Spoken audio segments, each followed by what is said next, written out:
আজকের ভিডিওতে আমরা শিখব কিভাবে টেনের মানটা আমরা বের করব। এখানে আমরা টেন দেখতে পাচ্ছি, টেন। তো টেন জিরো ডিগ্রির মান কত হবে? টেন জিরো দেওয়ার পর টেন জিরো ডিগ্রির মান হচ্ছে জিরো। আচ্ছা, এরপর আমরা বের করব কি টেন কত ডিগ্রির মান বের করব?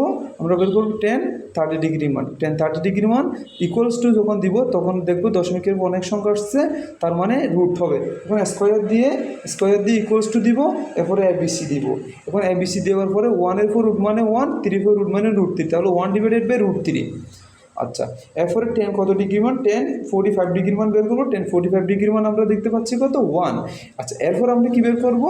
টেন কত ডিগ্রির মান বের করবো? আমরা 60 ডিগ্রির মান বের করবো। 60 দেওয়ার পরে আমরা দিলাম ইকুয়ালস টু 60 ডিগ্রি। যেহেতু দশমিকের পর অনেক সংখ্যা আসছে, সেহেতু এখানে একটি কী হবে? রুট হবে। এখন স্কোয়ার দিয়ে ইকুয়ালস টু দিব। এখন এবিসি দিল দেখতেছি √3। আচ্ছা, এরপর